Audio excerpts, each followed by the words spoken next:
Hello class. Today we are talking about employment at will and its common law exceptions. Employment at will is the fundamental law of American employment law. Nearly 70% of all employees operate under the employment at will doctrine, so it's very important that we have a sound understanding of it as we go forward in this class.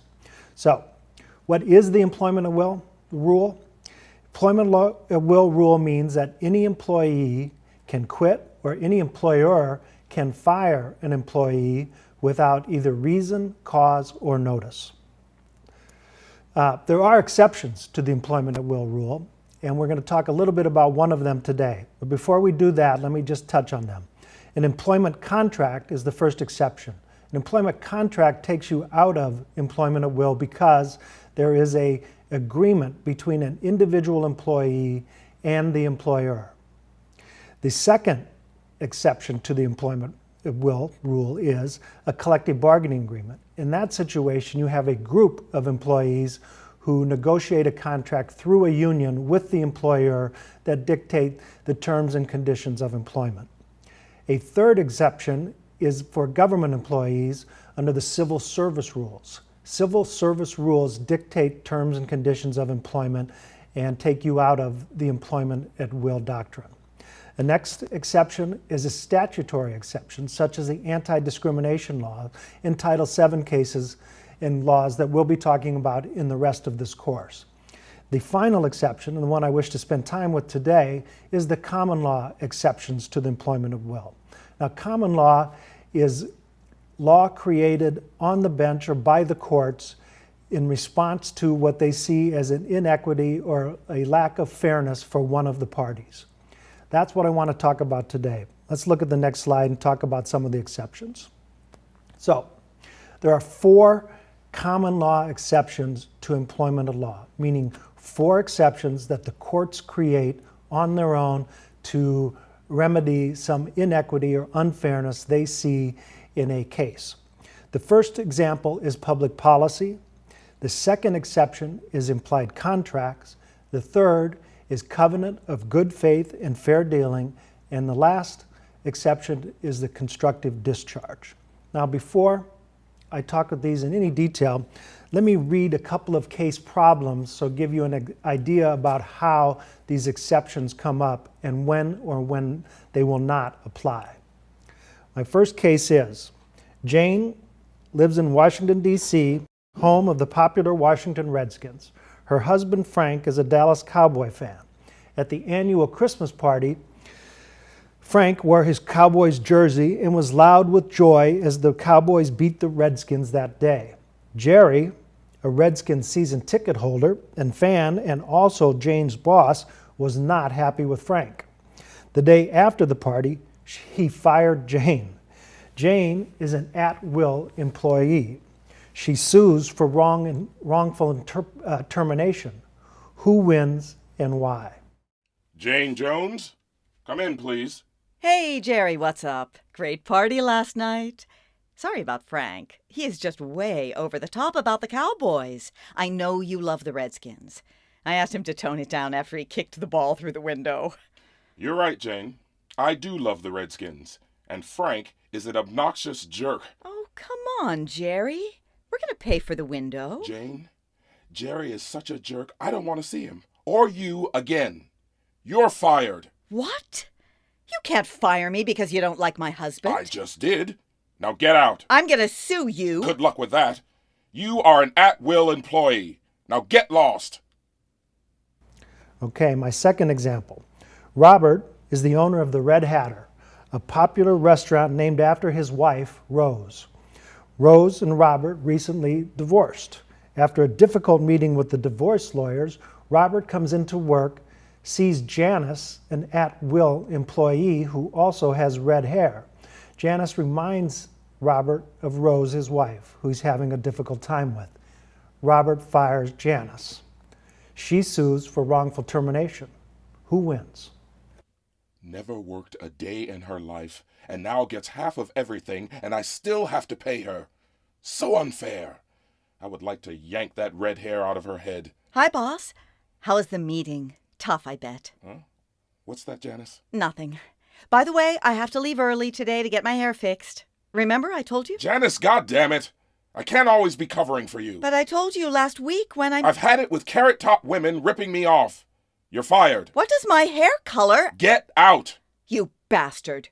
Rose told me you were crazy. Next example is Bob. Bob is a cashier at the local convenience store. He receives a notice that he has jury duty and must report to the courthouse for possible serving on a jury. Bob takes this notice to his employer, Frank. Frank says, Bob, if you serve as a juror, I will fire you. Bob goes ahead, attends his jury duty, and is added to a jury, misses work, returns to work, and Frank fires him. Morning, Francine. Bob. Well, Bob. Come on in, Bob. What's up? You know damn well what's up.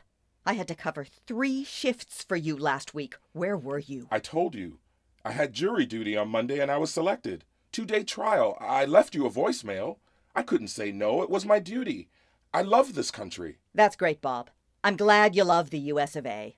Because the government's going to be paying you from now on. Unemployment check. Get it? I told you how to get out of jury duty, and I told you I would fire you if you missed work to be a juror. I have enough problems without covering for you while you're being a good citizen. Get out, and don't come back. Francine. Out, you... My brother's a lawyer, you know. You can't fire me for being on a jury. Get out and take your bloody flag with you. My next example, Randy.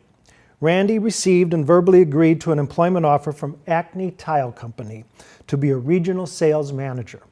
The offer outlined a detailed compensation scheme consisting of annual salary, quarterly commissions, benefits, and vacation. His sales territory closely mirrored his existing client base and promised to be a very profitable job for Randy. Randy resigns from his previous job, sold his house, and moved closer to the Acme headquarters as required by the agreement. When he showed up for work, Randy was told that the company had decided to go in a different direction. When Randy sued, the company claimed that he was an at-will employee. Who wins and why? Hi, Mary. I can't believe I'm finally starting our new gig. New house, new school for the kids. My wife thinks she's found a new job. A lot happened in a month. Randy, wow. I am surprised. Didn't they tell you? Tell me what? Who? We decided after you and I talked.